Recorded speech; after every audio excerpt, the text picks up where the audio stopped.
افسانچہ کیا ہے؟ اسے سمجھنے کے لیے بس اتنا کہوں گا کہ کہانی میں بھی پلاٹ ہوتا ہے اور افسانچے میں بھی، مگر دونوں میں فرق اگر ہے تو بس اتنا کہ کہانی کی طوالت نیند بھی لا دیتی ہے مگر افسانچہ جھنجھوڑ دیتا ہے، ایک نشتر سا چلا دیتا ہے۔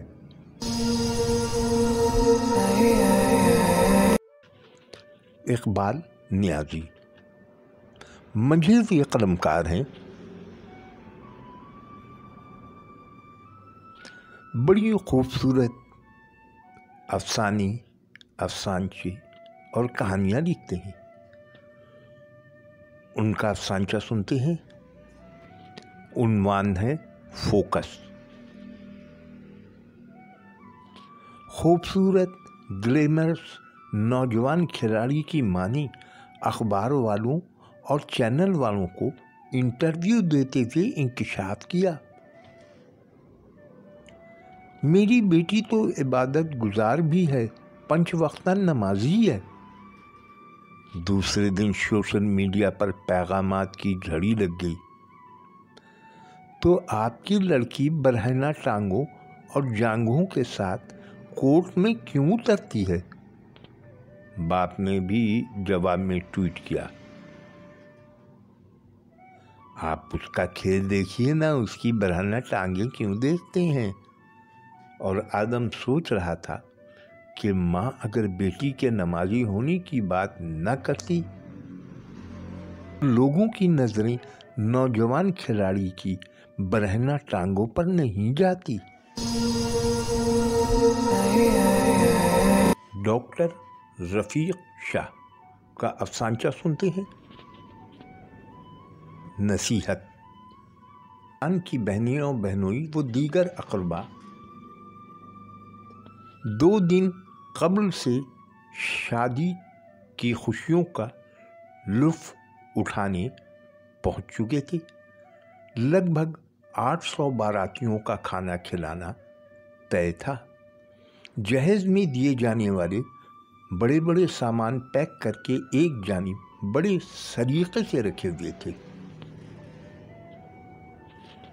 شادی میں ہونے والی سرگرمیوں اور اس کی شان و شوکت دیکھ کر عمران کے بہنوئی نے اپنی بیوی سے کہا، عمران کے پاس اتنے روپے تھے تو اس نے جھوٹ کا سہارا لے کر ہم سے قرض کیوں لیا؟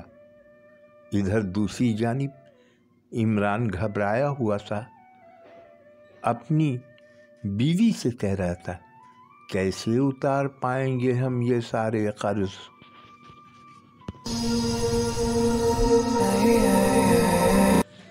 جاوید نہال ہاشمی افسانچوں کی دنیا کا ایک بڑا نام، آئیے ان کا افسانچہ سنتے ہیں، عنوان ہے ایکشن۔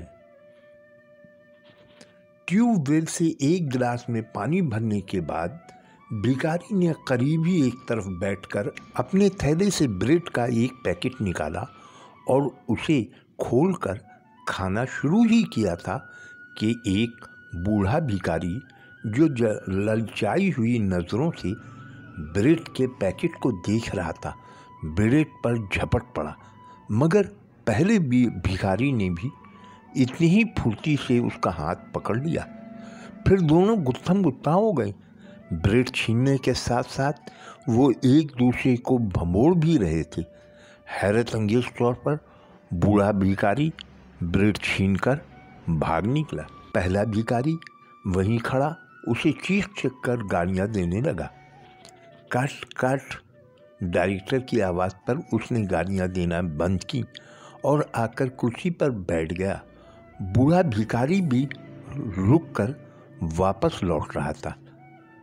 ویری ویل ڈن، میں نے اس کے کاندھے کو تھپتھپاتے ہوئے کہا، بریڈ چھینتے وقت تمہاری آنکھوں میں جو وحشت اور چمک میں نے دیکھی وہ کمال کی تھی، اور شاندار میک اپ نے بھی رول میں جان ڈال دی ہے۔ اس نے کوئی رد و عمل ظاہر کیے بغیر